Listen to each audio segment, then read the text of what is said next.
일부 주식이란 무엇인가? 자본주의 엔진. 주식은 단순히 숫자가 움직이는 게임이 아니라 기업이 성장하기 위해 돈을 모으는 가장 오래된 방식입니다.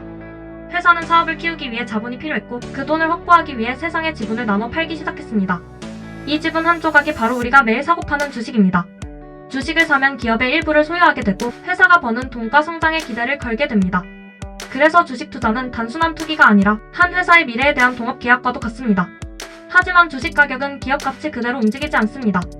사람들의 기대, 두려움, 욕심이 더 큰 힘으로 작용합니다. 그래서 주식시장은 늘 냉정함과 감정의 싸움이 공존합니다. 기업이 잘 되면 주가가 오를 것 같지만 이미 예측된 결과라면 오히려 가격은 움직이지 않을 때가 많습니다. 즉, 시장은 이미 정보와 기대를 선반영하고 있는 셈입니다. 주가가 오르는 이유? 결국 기업의 가치, 사람들의 생각 두 가지가 합쳐진 결과입니다. 그래서 주식을 이해한다는 건 숫자만 보는 게 아니라 인간의 행동 패턴과 경제 구조를 함께 읽는 작업입니다. 주식시장이 자본주의 엔진이라고 불리는 이유는 돈이 기업으로 들어가고 기업이 성장해 경제가 커지고 그 성과가 다시 투자자에게 돌아오는 순환 구조 때문입니다. 한마디로 모든 돈의 흐름이 모이는 곳이 바로 주식시장입니다. 기업은 시장에서 자금을 조달하고 투자자는 기업의 성장을 통해 부를 늘립니다. 그리고 이 둘의 연결고리가 깨지지 않는 한 주식시장은 언제나 돌아갑니다. 오늘의 주식이 내일의 경제를 만들고 우리가 그 중심에서 함께 움직이고 있는 겁니다. 이부 주식의 기원 동인도 회사와 최초의 버블 주식의 역사는 1602년 암스테르담에서 시작됩니다. 당시 세계는 대항해 시대였고 유럽 국가들은 아시아 무역에서 엄청난 부를 얻고 싶어 했습니다. 하지만 먼 항해는 비용도 크고 위험도 컸습니다. 그래서 돈을 나눠서 투자하자는 개념이 탄생했습니다. 여러 사람들이 모여 자본을 내면 그 돈으로 배를 띄우고 교역을 하고 수익이 나면 나눠 갖는 방식이었죠. 이렇게 탄생한 세계 최초의 기업이 바로 네덜란드 동인도 회사입니다. 동인도 회사는 신기한 시스템을 도입했는데 투자 지분을 종이로 만들어 사고 팔 수 있게 한 것입니다. 이것이 바로 세계 최초의 주식이었습니다. 사람들은 이 종이를 계속 사고 팔며 이익을 얻으려 했고 자연스럽게 주식시장이라는 공간이 생겨났습니다. 하지만 새로운 제도에는 늘 새로운 위험도 뒤따릅니다. 그중 가장 유명한 사건이 튤립 버블입니다. 튤립 한 송이가 집 한 채 값이 될 정도로 폭등했고 사람들은 끝없이 가격이 오를 것처럼 믿었습니다. 하지만 버블은 순식간에 무너졌고 튤립 가격은 휴지 조각이 되었습니다. 이 사건은 역사 최초의 자산 버블로 기록되며 탐욕은 반복된다는 교훈을 남겼습니다. 동인도 회사는 이후 정치, 군사, 경제를 통제하며 사실상 세계 최초의 초국적 기업이 됩니다. 하지만 비효율과 부패가 쌓이면서 결국 쇠퇴하게 됩니다. 이 과정은 현대 기업의 위험에서도 그대로 반복됩니다. 주식시장은 동인도 회사에서 시작됐지만 지금까지 이어진 구조는 크게 달라지지 않았습니다. 사람들이 기대하고 실망하고 또 다시 욕망을 쫓는 과정은 그대로입니다. 그래서 주식의 역사를 보면 오늘 시장도 더 잘 보이게 됩니다. 3부 산업혁명과 미국 자본시장의 성장. 1800년대 초 세계는 산업혁명이라는 거대한 변화 속에 들어갑니다. 기계가 사람의 노동을 대체하기 시작했고 공장은 더 많은 자본을 필요로 했습니다. 기업들은 더 큰 돈을 끌어오기 위해 주식 발행을 확대했습니다. 이 시기 미국은 폭발적인 경제 성장을 경험합니다. 철도 산업은 미국 경제를 관통하는 혈관이 되었고 철도 회사들은 대규모 자금을 모으기 위해 주식시장을 적극 활용했습니다. 록펠러의 석유, 카네기의 철강 산업도 마찬가지였습니다. 이들은 기업을 성장시키고 그 성장의 과실을 투자자와 나누며 부의 시대를 열었습니다. 하지만 이 과정에서 부작용도 있었습니다. 시장 조작, 독점, 내부 정보 이용 등이 빈번했습니다. 당시 주식시장에는 지금 같은 규제가 거의 없었기 때문입니다. 그럼에도 불구하고 미국 자본시장은 커지고 또 커졌습니다. 뉴욕 증권거래소 NYSE는 세계 금융의 중심지로 떠올랐습니다. 1900년대 중반에는 이미 세계에서 가장 큰 거래소가 되었습니다. 미국 기업들은 주식을 통해 자금 조달 능력을 극대화했고 이는 미국 경제를 세계 최강으로 만드는 원동력이 되었습니다.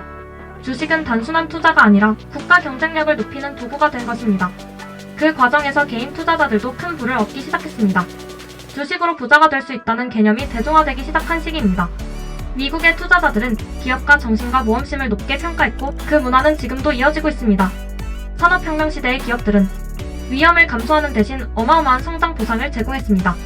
이 구조가 지금의 미국 시장을 만든 기반입니다. 결국 주식의 성장은 경제 성장과 함께 움직입니다. 산업혁명은 주식시장을 대중화했고 주식시장은 다시 미국 경제의 엔진이 되었습니다. 4부 대공황과 금융규제의 탄생.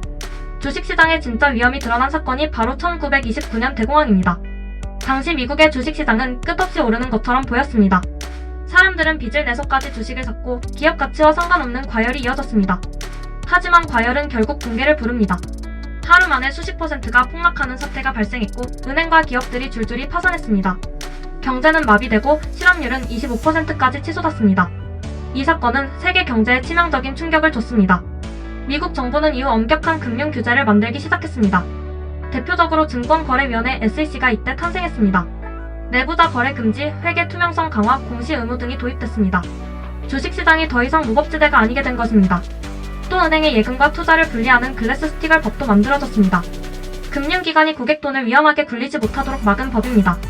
대공황은 주식시장의 과거 잘못을 모두 드러낸 사건이었습니다. 하지만 동시에 새로운 금융 질서를 만드는 계기가 됐습니다. 금융시장이 신뢰를 회복하자 다시 자본이 모이고 기업들은 성장하기 시작했습니다. 이 시기는 주식시장이 규칙 있는 시장으로 변한 전환점입니다. 또한 투자자들은 한 가지 깨달음을 얻었습니다. 주식은 무조건 오르는 자산이 아니다라는 사실입니다. 폭락은 언제든지 찾아올 수 있으며 그 폭락은 경제 전체를 무너뜨릴 수도 있습니다. 그래서 위험 관리는 그 어떤 투자보다 중요해졌습니다. 대공황은 시장을 더 안전하게 만들었지만 인간의 탐욕은 여전히 사라지지 않았습니다. 이후에도 크고 작은 버블은 계속 반복됩니다. 역사에서 배운 교훈은 단 하나입니다. 시장은 변하지만 사람의 욕망은 변하지 않는다. 5부 세계 주요 거래소 1 미국. 세계에서 가장 큰 주식시장을 말한다면 단연 미국의 뉴욕 증권거래소와 나스닥입니다. 뉴욕 증시는 1792년 설립된 전통의 거래소로 코카콜라, 맥도날드, 골드만삭스 같은 거대 기업들이 상장돼 있습니다. 반면 나스닥은 기술주 중심의 전자거래소로 애플, 구글, 아마존, 엔비디아 같은 빅테크가 이곳에 모여 있습니다. 두 시장의 차이는 간단합니다. 뉴욕 증시는 전통 안정 대기업, 나스닥은 혁신 기술 성장입니다. 그래서 투자자들은 두 시장을 모두 봐야 전체 미국 시장을 이해할 수 있습니다. 여기에 또 하나 중요한 시장이 있습니다. 바로 CME입니다. CME는 주식뿐 아니라 선물 옵션 등 파생상품의 성지입니다. 금리 환율 원자재 가격이 여기서 결정될 정도로 영향력이 큽니다. 미국은 이 세 거래소를 통해 전 세계 자본 흐름을 통제합니다. 세계 기업의 40% 이상이 미국 시장에서 돈을 조달합니다. 글로벌 투자 자금의 절반 이상이 미국 ETF와 주식으로 들어옵니다. 미국이 금융 패권국인 이유는 바로 이 거대한 시장 규모에 있습니다. 또 상장 기준이 세계에서 가장 까다로워 기업 투명성이 높고 규제가 명확합니다. 그래서 전 세계 투자자들이 미국 시장을 가장 신뢰합니다. 나스닥의 기술 기업들은 미국 경제의 미래를 보여주고 뉴욕 증시의 전통 기업들은 미국 경제의 뿌리를 보여줍니다. CME는 글로벌 금융 시스템의 심장 같은 역할을 합니다. 이 세 시장이 함께 움직이며 세계 금융의 중심축을 만들어냅니다. 미국 주식시장을 이해하면 세계 경제를 읽는 눈이 생깁니다. 오늘날 투자에서 미국 시장이 빠질 수 없는 이유가 바로 이것입니다. 미국 시장은 단순한 투자처가 아니라 세계 경제의 기준입니다. 6부 주식과 경제위기 폭락은 어떻게 만들어지는가? 주식시장의 역사는 곧 위기의 역사입니다. 특히 대폭락은 언제나 인간의 탐욕과 착각에서 태어납니다. 1929년 미국 대공황은 단순한 호황 끝의 조정이 아니라 마지막은 모두 부자가 된다는 집단 환상이 터진 사건이었습니다. 당시 사람들은 주식이 영원히 오른다고 믿었고 빚내서 주식을 사는 마진 매수가 전국적으로 번졌습니다.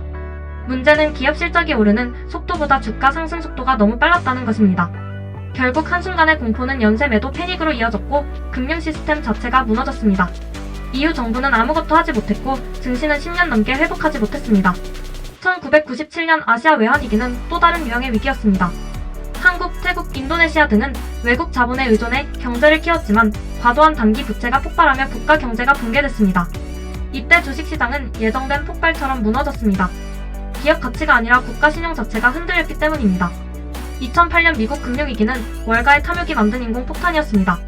은행들은 부실한 주택담보대출을 또 다른 상품으로 포장해 세계에 팔아버렸습니다.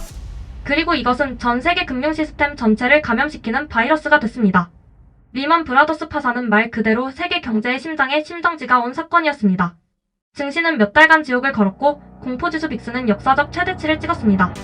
흥미로운 건 모든 대폭락의 배경에는 한 가지 공통점이 있다는 점입니다. 지금은 괜찮다라는 근거 없는 낙관입니다. 어떤 위기도 갑자기 오지 않습니다. 항상 조짐을 남깁니다. 유동성 과열, 개인 투자자 폭증, 너무 쉽게 버는 돈, 비정상적인 상승 속도. 이러한 징후가 보이면 이미 시장은 위험해지고 있습니다. 역사는 반복되지만 사람은 반복을 인정하지 않습니다. 그래서 위기는 계속 찾아옵니다. 하지만 모든 폭락은 또 다른 기회를 만들기도 합니다. 1929년 이후 새 산업이 등장하면서 새로운 부자가 나타났습니다. 2008년 이후 빅테크 기업들은 오히려 더 강력한 성장을 시작했습니다. 중요한 건 위기의 원인을 기억하고 반복을 경계하는 것입니다. 주식시장에서 살아남는 건 수익을 크게 내는 사람이 아니라 위기를 피할 줄 아는 사람입니다. 이것이 폭락의 진짜 교훈입니다. 7부 미국 증시의 진짜 힘 S&P 500의 탄생과 구조. 미국 증시가 세계 1위인 이유는 단순히 규모가 커서가 아닙니다. 그 바탕에는 S&P 500이라는 괴물 같은 지수의 탄탄한 구조가 있습니다. S&P 500은 미국 상장사 중 가장 경쟁력 있는 500개 기업으로 구성됩니다. 그런데 이 지수는 단순한 기업 묶음이 아니라 자본주의의 평균 점수표에 가깝습니다. 왜냐하면 미국 경제의 대부분이 이 안에 녹아있기 때문입니다.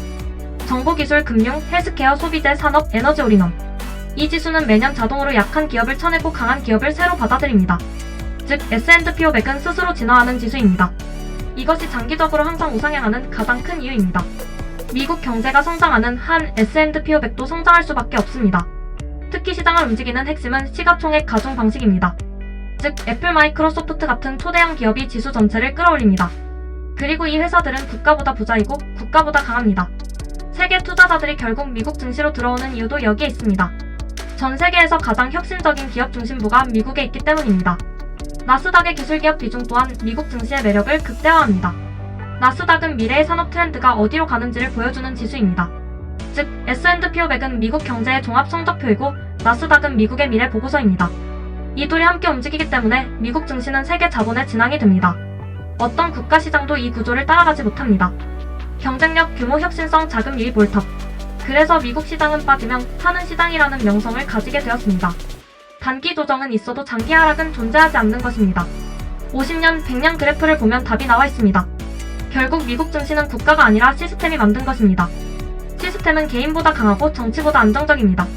그리고 이 구조가 깨지기 전까지 미국 시장의 위상은 바뀌지 않습니다. S&P 500을 산다는 건 미국 시스템 전체에 투자하는 것입니다. 그래서 전 세계 투자자들이 이 지수를 기초 자산으로 ETF까지 만든 것입니다. S&P 500을 모으는 건 단순 투자 전략이 아니라 자본주의의 핵심을 사는 일입니다. 8부. 유럽, 아시아 주요 증시 세계 시장의 판도. 미국이 주식시장의 태양이라면 유럽과 아시아는 그 주변에서 각자의 방식으로 역할을 나눈 행성들입니다. 먼저 영국의 런던 증권거래소는 세계 금융의 역사적 중심지입니다. 영국은 산업혁명 이후 자본시장으로 세계를 지배했고 지금도 외환원자재 파생상품 거래의 성지입니다. 유럽의 STOXX 600 지수는 유럽 전체 기업들의 체력을 보여주는 핵심 지수입니다. 독일의 DAX는 기술산업 강국의 힘을 그대로 담고 있습니다. BMW, 지멘스, SAP 같은 기업들이 경제 중심축을 잡습니다. 프랑스 CAC40은 명품 에너지 금융이 강점입니다. LVMH, 샤넬, 디올 등 명품 거인들이 지수의 절반을 차지합니다. 결국 유럽 증시는 전통산업과 소비재의 왕국이라 할 수 있습니다. 반면 아시아는 훨씬 역동적이고 성장 중심적입니다. 일본 도쿄증권거래소는 한때 세계 1위였고 버블 붕괴 이후에도 여전히 세계 3위입니다. 니케이는 일본 제조업과 기술의 압축판입니다. 중국 상하이 선전 증시는 세계에서 가장 큰 잠재력이라는 표현이 부족할 정도로 큽니다. 하지만 정부 통제가 강해 예측이 어려운 시장이기도 합니다. 한국의 코스피와 코스닥은 글로벌 공급망의 상징입니다. 삼성전자, SK 하이닉스 중심의 반도체 산업은 세계 기술 공급의 핵심입니다. 대만 TSMC가 있는 대만 증시는 세계 파운드리 시장의 심장입니다. 아시아 시장이 중요한 이유는 혁신과 제조, 인구와 소비가 모두 모여있기 때문입니다. 향후 20년은 미국과 더불어 아시아 자본시장이 주도할 가능성이 큽니다. 특히 인도 시장은 차기 세계 3대 증시 후보로 꼽힙니다. 인도는 인구 구조 성장률, 기술 산업 발전을 폭발 직전입니다. 즉, 미국은 안정적 가치를 주고 아시아는 성장을 줍니다. 유럽은 균형 잡힌 산업 구조를 제공합니다. 이 세 축이 글로벌 시장을 만듭니다. 투자자에게 중요한 건 어디가 지금 가장 매력적인가가 아니라 각 시장이 어떤 역할을 수행하는가입니다. 미국은 혁신, 유럽은 안정, 아시아는 성장. 이 역할이 명확할수록 포트폴리오 전략도 더 명확해집니다. 결국 세계 증시를 안다는 건 투자 세계의 지도를 읽는 일입니다. 그리고 그 지도 위에서 기회는 늘 다른 곳에서 생겨납니다. 9부. ETF의 세계 개인 투자자를 구원한 최고의 상품. ETF는 말 그대로 개인 투자자를 시장으로 끌어올린 최고의 발명품입니다. 과거에는 펀드 수수료가 높고 운용 방식이 불투명해 일반 투자자가 승리하기 어려웠습니다. 그러나 ETF는 모든 규칙을 바꿨습니다.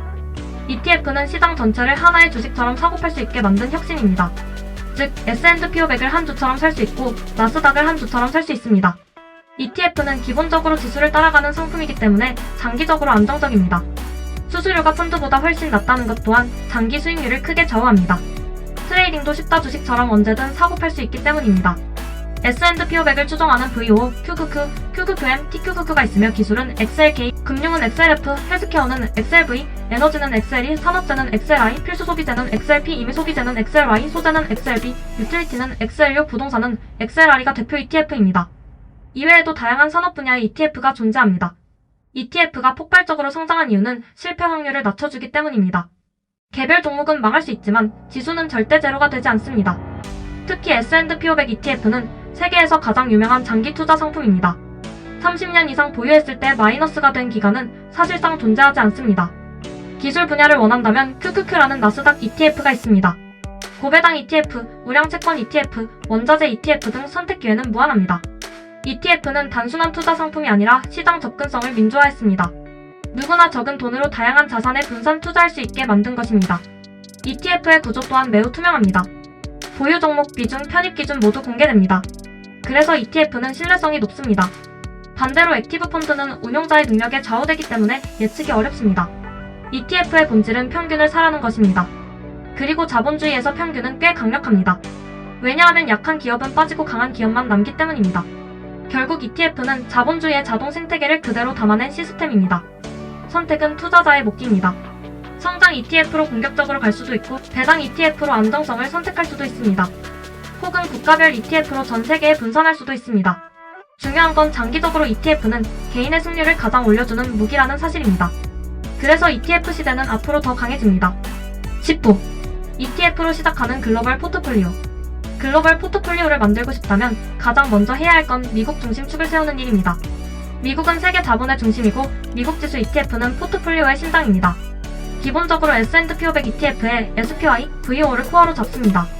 여기에 나스닥 기술 ETF QQQ를 곁들이면 성장 동력이 생깁니다.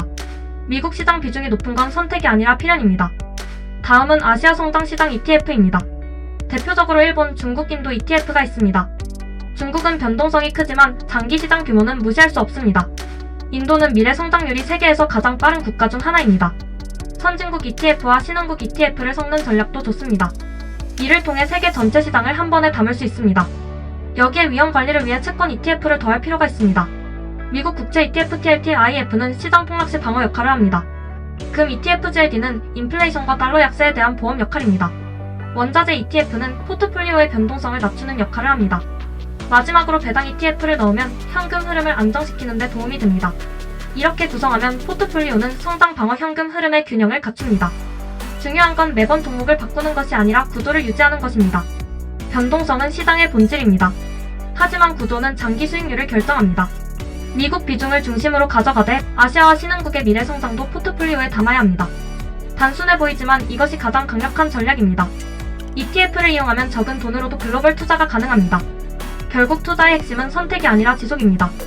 시장은 단기적으로 예측 불가지만 장기적으로는 성장과 팽창이라는 확실한 방향성을 가집니다. 그래서 ETF 기반 글로벌 포트폴리오는 시간을 투자하는 전략입니다. 시간은 모든 투자자에게 공평하고 가장 강력한 무기입니다. 그래서 ETF는 개인을 시장의 승자로 만듭니다. 11부 기업 가치의 진짜 정체 PER, PBR, ROE를 뜯어보자. 주식 시장에서 기업 가치를 판단하는 건 결국 얼마짜리 기업인가? 를 묻는 행위입니다. PER주가 수익 비율은 그 기업의 현재 가격이 수익의 몇 배인가를 보여주는 기준입니다. PER이 낮다고 무조건 싸고 높다고 무조건 비싼 건 아닙니다. 저 PER 기업은 성장이 멈춘 기업일 가능성이 높습니다. 반대로 고PER 기업은 미래 성장성의 가격이 선반영된 것입니다. 즉 PER은 현재의 숫자보다 미래의 기대를 반영하는 지표입니다. PBR주가 순자산 비율은 기업이 가진 순자산 대비 주가가 얼만큼 붙었는지를 나타냅니다. 제조업은행은 PBR 1배 미만이 흔하지만 기술업은 PBR 10배도 많습니다. 자산보다 지식과 브랜드로 먹고 사는 시대이기 때문입니다. ROE 자기 자본이익률은 기업의 진짜 능력치입니다. 이 지표는 돈을 얼마나 효율적으로 벌어들이는지를 보여줍니다. ROE가 높은 기업은 위기에 강하고 성장 속도도 빠릅니다. 애플, 테슬라, 코카콜라 등이 장기 강세인 이유도 ROE 구조가 뛰어나기 때문입니다. ROE는 단순 숫자가 아니라 경영 철학의 결과입니다. 훌륭한 경영진은 적은 자본으로 큰 이익을 냅니다. 반면 나쁜 경영진은 많은 자본을 쓰고도 이익을 못 냅니다. 그래서 ROE는 경영진의 수준을 측정하는 지표이기도 합니다. PER, PBR, ROE는 단순한 숫자 조합이 아닙니다. 이 세 개를 종합해서 보면 기업의 현재 가치 효율이 동시에 보입니다. 성장주는 PER로, 가치주는 PBR로, 우량주는 ROE로 판단하는 식입니다. 투자자는 이 세 지표를 통해 어떤 회사가 진짜로 돈을 버는 회사인지를 가려낼 수 있습니다. 주식 투자는 정보를 얼마나 많이 아느냐보다 구조를 얼마나 이해하느냐가 더 중요합니다. 기업 가치 지표는 시장의 언어이고 투자자는 그 언어를 해석해야 합니다. 그 언어를 읽을 줄 모르면 가격의 변동성에 휘둘리게 됩니다. 그러나 지표를 이해하면 변동성은 기회가 됩니다. 즉, 기업 가치를 보는 기술이 투자 실력입니다. 수치가 말해주는 이야기를 들을 줄 아는 사람이 시장에서 오래 살아남습니다. 시장은 변하지만 기업 가치 평가 방식은 크게 변하지 않습니다. 그래서 기초 지표는 강력하며 오래된 진리입니다. 이 세 개를 정확히 이해하면 투자 인생이 달라집니다. 12부. 산업 분석의 기술. 어떤 산업에 올라타야 부자가 되는가? 주식 투자에서 가장 위험한 건 좋아 보이는 기업을 아무 생각 없이 고르는 것입니다. 정답은 산업 분석입니다. 기업은 산업이라는 집 위에 있는 존재이며 집이 무너지면 기업도 무너집니다. 첫 번째로 봐야 할 건 산업 성장률입니다. 산업 자체가 성장하지 않으면 기업이 아무리 뛰어나도 한계가 있습니다. 스마트폰 산업 초창기, 반도체 산업 성장기, 클라우드 산업 폭발기, 이때 태어난 기업들은 미친 성장을 했습니다. 두 번째는 진입 장벽입니다. 누구나 만들 수 있는 산업은 경쟁이 심하고 수익성이 계속 떨어집니다. 반대로 반도체, 항공, 바이오처럼 진입이 어려운 산업은 장기적으로 강한 기업이 빠르게 승리합니다. 세 번째는 규제입니다. 금융 에너지 제약은 규제 하나의 실적이 뒤집히기도 합니다. 규제가 많은 산업이라면 정부 움직임을 이해할 필요가 있습니다. 네 번째는 기술 변화입니다. 산업은 과거 방식대로 흘러가지 않습니다. 자동차는 전기차로, 은행은 핀테크로, 유통은 이커머스로 바뀌었습니다. 기술 변화에 따라 주도 기업도 갈립니다. 다섯 번째는 글로벌 경쟁 구도입니다. 반도체는 미국 한국대만이 지배하고 있고 패션은 프랑스가 지배합니다. 이런 구도를 알아야 기업을 올바르게 해석할 수 있습니다. 산업은 기업의 운명을 결정합니다. 그래서 좋은 산업에 먼저 올라타는 것이 좋은 기업을 찾는 것보다 더 쉽습니다. 성장 산업에 투자하면 기업의 적당한 실수는 상쇄됩니다. 반대로 쇠퇴 산업에 투자하면 기업의 뛰어난 실력도 무시됩니다. 그래서 워런 버핏도 기업보다 산업을 먼저 본다고 말합니다. 산업은 바다이고 기업은 배입니다.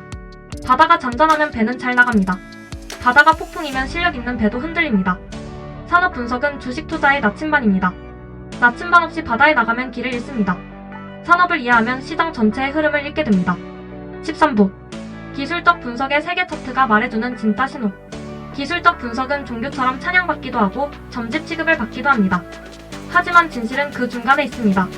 기술적 분석은 미래를 맞추는 도구가 아니라 군중 심리의 흔적을 읽는 도구입니다. 차트는 수천만 명의 감정이 그린 그래프입니다. 이동평균선의 메인은 평균 심리선입니다. 가격이 이동평균선 위에 있다는 건 시장이 긍정적이라는 뜻입니다. RSI는 과열과 공포를 숫자로 나타냅니다. RSI 70 이상은 욕심, 30 이하는 공포입니다. MACD는 추세의 기울기를 보여줍니다. 추세가 꺾이는 순간을 읽을 수 있게 해주는 지표입니다. 볼린저 밴드는 변동성의 폭을 시각화한 것입니다. 밴드 바깥으로 이탈하는 건 시장이 비정상 상태라는 의미입니다. 하지만 중요한 건 차트를 정답으로 보는 태도를 버리는 것입니다. 차트는 힌트일 뿐이고 항상 불완전합니다. 기술적 분석이 강력해지는 순간은 기본적 분석과 함께 쓸 때입니다. 기업이 좋은데 차트 흐름도 좋으면 승률이 폭발적으로 올라갑니다. 반대로 기업이 나쁜데 차트만 좋다면 그건 착각입니다.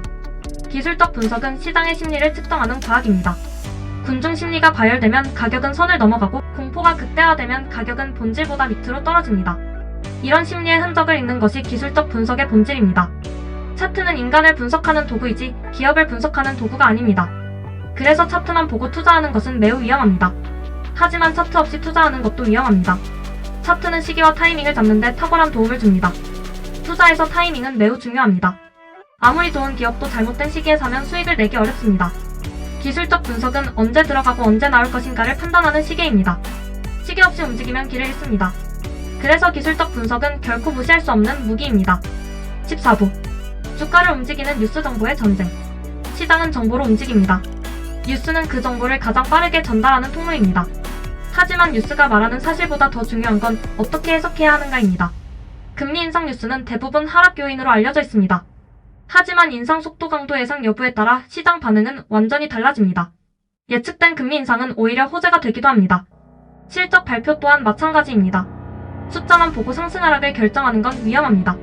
시장 예상 대비 좋았는지 나빴는지가 핵심입니다. 기업이 가이던스를 상향했는지 하향했는지도 중요합니다. 거시경제 뉴스도 시장에 큰 영향을 줍니다. CPI 물가, 고용지표, GDP 모두 시장 심리를 흔드는 변수입니다. 하지만 지표의 절대값보다 추세가 더 중요합니다. 물가가 8%에서 7%로 떨어졌다면 그 자체가 완화 신호입니다. 반대로 물가가 3%에서 4%로 오르면 경고 신호입니다.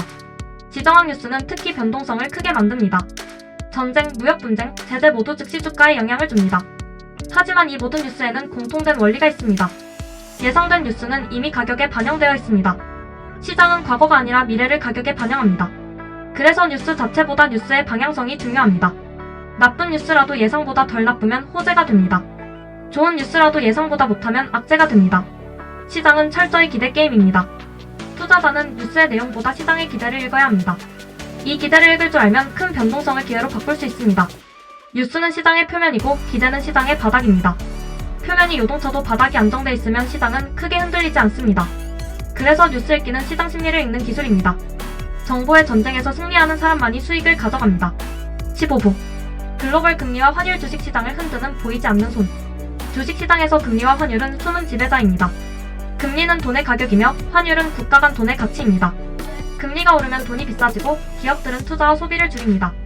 그래서 금리 인상은 시장에는 보통 악재로 작용합니다. 하지만 금리를 왜 올렸는지가 더 중요합니다. 경제가 너무 뜨거워져서 금리를 올린다면 그건 오히려 경제가 강하다는 증거입니다. 반대로 경기 침체를 막기 위해 금리를 올리는 경우라면 시장은 크게 흔들립니다. 미국 연준의 정책은 세계 시장 전체에 영향을 끼칩니다.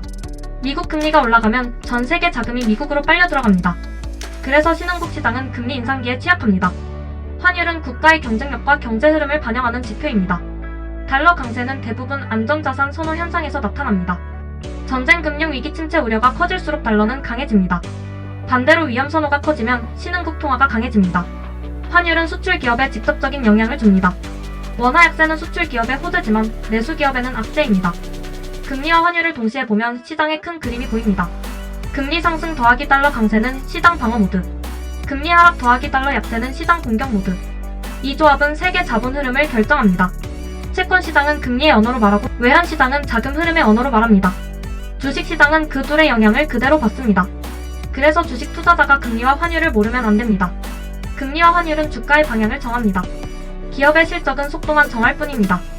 즉, 큰 방향은 거시가 세부 방향은 기업이 만듭니다. 그래서 시장의 최상단엔 항상 금리와 환율이 있습니다. 이것이 주식시장을 흔드는 보이지 않는 손입니다. 이 두 축을 이해하는 순간 시장의 흐름을 읽기 쉬워집니다. 16부 빅쇼트와 금융위기 시장이 무너질 때 벌어지는 일. 주식시장이 평생 오를 것처럼 보일 때 진짜 위험은 조용히 다가옵니다. 2008년 미국에서 벌어진 금융위기가 그 완벽한 사례입니다. 서브프라임 모기지라는 이름의 부실폭탄이 은행 안에 쌓여 있었습니다. 겉으론 멀쩡한 자산, 속은 썩어 있었던 셈입니다. 문제는 이걸 전 세계 금융기관들이 서로 주고받고 있었다는 것. 즉, 한 곳이 무너지면 도미노처럼 다 쓰러지는 구조였습니다. 그리고 진짜로 무너졌습니다. 리먼 브라더스 파산은 세계 금융사에서 절대 잊히지 않는 장면입니다. 주식은 하루아침에 폭락했고 공포는 전 세계로 번졌습니다. 하지만 이 과정에서 돈을 번 사람도 있었습니다. 바로 빅쇼트로 유명한 마이클 버리 같은 공매도 투자자들이었습니다. 남들이 문제없다고 할 때 혼자 이건 터진다라고 외쳤던 사람들. 그의 전략은 단순했지만 위험했습니다. 레버리지가 아닌 인버스 즉 시장의 붕괴에 베팅한 것입니다. 시장이 단단해 보일수록 투자자들은 더 방심합니다. 방심한 시장은 작은 충격에도 무너집니다. 결국 위기는 예고 없이 오지 않습니다. 이미 시장 안에 숨어 있다가 터질 때 터지는 것입니다. 그리고 주식시장은 그 공포를 가장 빠르게 반영합니다. 하지만 역설적으로 공포는 최고의 기회이기도 합니다. 시장이 붕괴한 그 순간부터 진짜 부자들은 움직이기 시작했습니다. 절대 망하지 않을 기업들을 헐값에 사들였습니다. 위기는 위험과 기회라는 두 얼굴을 동시에 가집니다. 당신이 어떤 얼굴을 보느냐는 준비 여부에 달려있습니다. 위기 때 공포에 휩쓸리면 패자, 냉정함을 유지하면 승자입니다. 시장은 언제나 감정이 아니라 데이터를 따릅니다. 그리고 위기는 반복됩니다. 2008년이 끝이 아니라 시작입니다. 다음 폭풍을 대비하는 사람이 결국 부자가 됩니다. 주식 투자는 공포를 견딜 수 있는 사람의 게임입니다. 17부 초거대 자산운용사 시장을 움직이는 보이지 않는 손. 우리가 주식을 산다고 해서 시장이 움직이는 건 아닙니다. 진짜 시장을 움직이는 건 블랙록, 뱅가드 같은 자본 괴물들입니다. 이들은 전 세계 1경 원이 넘는 자산을 들고 움직입니다. 그래서 아무 말도 안 해도 시장이 따라 움직입니다. 이들의 힘은 감정이 아니라 숫자의 힘입니다.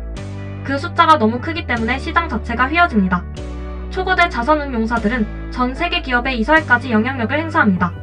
구조조정부터 배당 정책까지 개입하는 경우도 많습니다.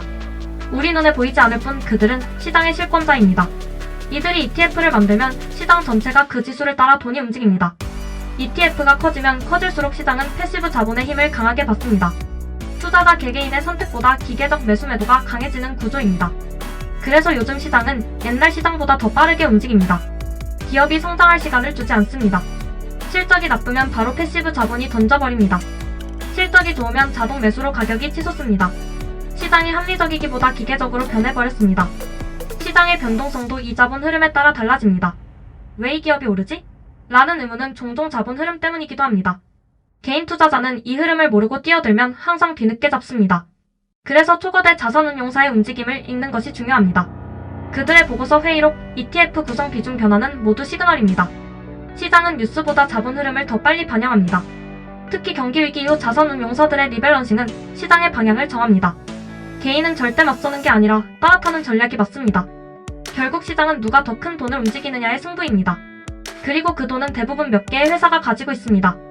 우리는 이 거대한 흐름의 표면에 올라타는 서퍼 같은 존재입니다.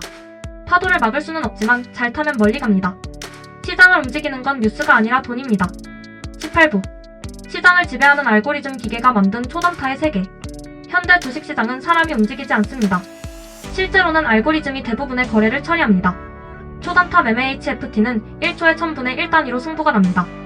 인간 두뇌로는 절대 따라갈 수 없는 속도입니다. 이들은 작은 가격 차이 하나로 억 단위 수익을 만듭니다. 알고리즘은 감정이 없습니다. 오직 확률과 패턴, 속도만 따집니다. 그래서 시장은 더 예측하기 어려워졌습니다. 갑자기 변동성이 치솟는 이유도 대부분 알고리즘의 자동 매매 때문입니다. 알고리즘은 뉴스보다 빠르게 시장을 읽습니다. 심지어 트위터의 키워드 변화를 실시간으로 분석하는 알고리즘도 있습니다. 딥러닝 모델들은 기업의 보고서 문체만 보고도 리스크를 예측합니다. 인간이 인식하기 전에 이미 기계는 매수 매도를 끝내버립니다. 개인 투자자가 이 세계와 정면으로 싸우면 무조건 집니다. 하지만 알고리즘도 한계는 있습니다.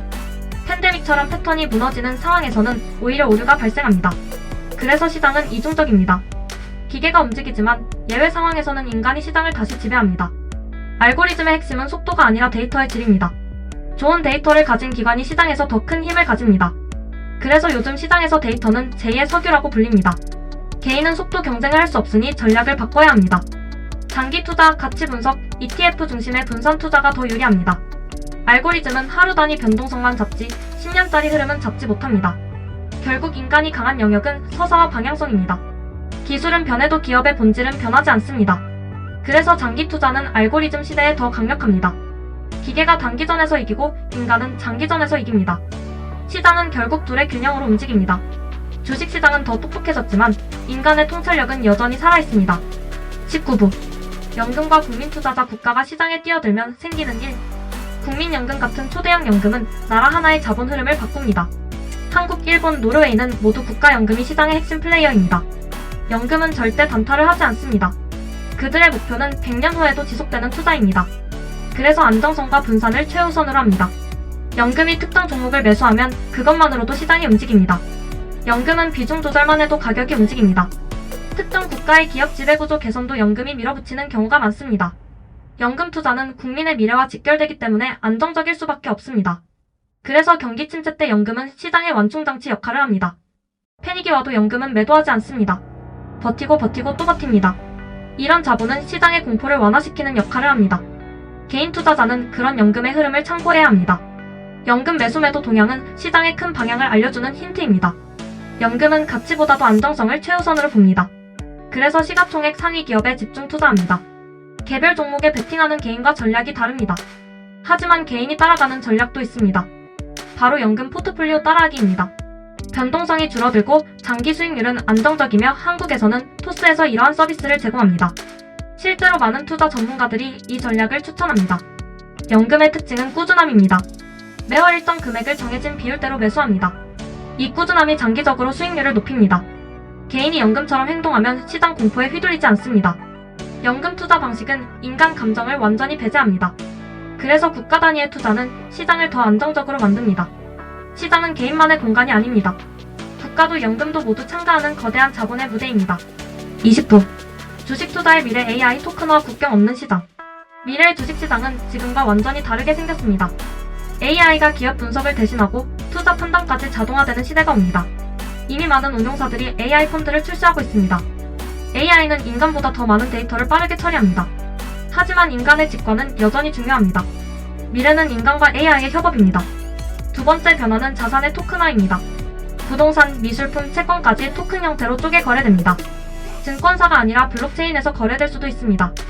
국경의 의미가 사라집니다. 한국인이 미국 회사 부동산 조각을 사는 시대가 현실이 됩니다. 글로벌 투자 접근성이 극적으로 높아지는 것입니다.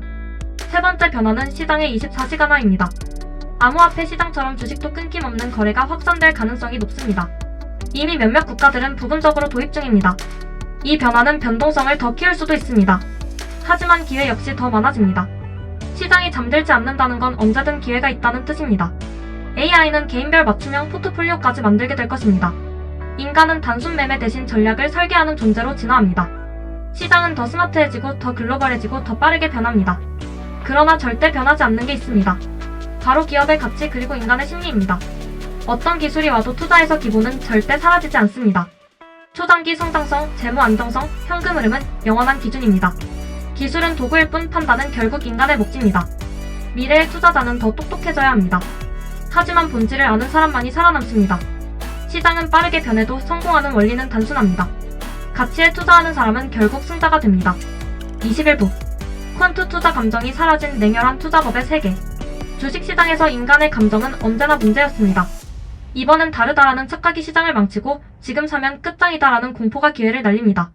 그래서 등장한 게 바로 퀀트 투자입니다. 퀀트 투자는 인간 감정을 아예 식에서 빼버린 냉혈한 투자 방식입니다. 데이터 알고리즘, 수학 공식을 기반으로 기계처럼 매매합니다. 매수가 예쁘고 매도가 세련돼 보일 필요도 없습니다. 확률이 높으면 사는 거고 아니면 안 사는 것입니다. 대표적인 전략은 밸류 전략, 모멘텀 전략, 퀄리티 전략 등이 있습니다. 밸류 전략은 할인된 우량주를 사서 시장의 회복을 기다리는 방식입니다. 모멘텀 전략은 오르는 놈은 더 오르고 떨어지는 놈은 더 떨어진다는 가혹한 현실을 기반으로 합니다. 퀄리티 전략은 재무 건전한 기업만 골라 담는 방식입니다. 이 모든 전략의 공통점은 감정이 없다는 것입니다. 인간은 흔들리지만 퀀트는 흔들리지 않습니다. 퀀트는 100번 중 60번만 이기면 충분하다는 걸 알고 있습니다. 그래서 단기 손실이 나도 계획대로 계속 매매합니다. 개인 투자자가 가장 어려워하는 영역입니다. 이렇게 사도 맞나? 너 지금 팔아도 되나? 같은 고민이 퀀트에는 존재하지 않습니다. 규칙 한번 정하면 무조건 따릅니다. 퀀트 투자자들이 강조하는 건 일관성입니다. 시장이 흔들릴수록 계획은 더 단단해야 합니다. 퀀트는 인간의 공포와 탐욕을 철저히 무시합니다. 그래서 장기적으로는 인간보다 더 강한 성과를 낼 때도 많습니다. 하지만 퀀트도 만능은 아닙니다. 특정 전략이 시장과 맞지 않으면 장기간 침체도 옵니다. 그래서 퀀트 투자는 포트폴리오 분산이 특히 중요합니다. 여러 전략을 섞고 여러 시장에 분산하고 장기 데이터를 기반으로 운용해야 합니다. 중요한 건 나만의 규칙을 만드는 것입니다. 그리고 그 규칙을 배신하는 순간 퀀트 전략은 무너집니다. 인간 감정이 개입되는 순간 퀀트는 퀀트가 아닙니다. 22부 마무리 및 재현 100년 투자자에게 필요한 마지막 한마디. 20부를 넘어 22부까지 오면서 주식 투자의 모든 풍경을 거의 다 풀어왔습니다. 주식의 역사, 거래소의 탄생, 국가별 시장, ETF, 빅쇼트, 연금, 알고리즘, 퀀트까지. 이제 남은 건 딱 하나입니다. 당신이 시장에서 살아남는 법입니다. 주식은 단순히 돈 버는 기술이 아닙니다. 주식은 멘탈, 철학, 심리, 반복, 그리고 책임감의 집합체입니다. 시장은 당신에게 절대 친절하지 않습니다. 언제든 배신할 수 있고 올라갈 때는 친구처럼 들러붙지만 내려갈 때는 당신만 혼자 남깁니다. 그래서 투자자는 평생 배우고 갱신하고 적응해야 합니다. 첫 번째 제어도 장기적으로 생각해야 합니다. 월주 단위 변동은 소음에 불과합니다. 5년, 10년, 20년의 시야로 기업을 보아야 합니다. 두 번째 제어 리스크를 통제해야 합니다. 리스크 없는 수익은 없습니다. 문제는 리스크를 모르는 상태에서 베팅하는 것입니다. 시장은 늘 예상보다 빠르고 예상보다 잔인합니다. 세 번째 제어 분산은 생존의 기술입니다. 한 종목에 집착하는 순간 투자자는 망가지기 시작합니다. ETF가 강력한 이유도 여기에 있습니다. 네 번째 제언, 감정에 지배당하지 말아야 합니다. 공포는 여러분들의 지갑에서 돈을 빼앗아 가는 최고의 도둑입니다. 탐욕은 확실한 망하는 길입니다. 다섯 번째 제언, 계획을 세우고 무조건 지켜야 합니다. 계획 없는 투자는 카지노와 다를 게 없습니다. 시장은 장기적으로 성장합니다. 기술이 빠르게 변해도 기업의 가치는 결국 실적으로 결정됩니다. 그래서 마지막 제언 마이너스 기본에 충실해야 합니다. 기본만 지키면 시장은 여러분들에게 언젠가는 보상합니다. 주식 투자는 쉽지 않습니다. 하지만 배울 가치가 충분합니다. 살아남는 것이 이기는 것입니다. 그리고 이제 여러분들은 부자가 될 준비가 되어 있습니다. 부자가 되는 가장 빠른 길은 단 하나다. 남들이 두려워할 때 움직이고 남들이 욕심낼 때 멈추는 것이다. 워런 버핏. 구독과 좋아요는 큰 힘이 됩니다.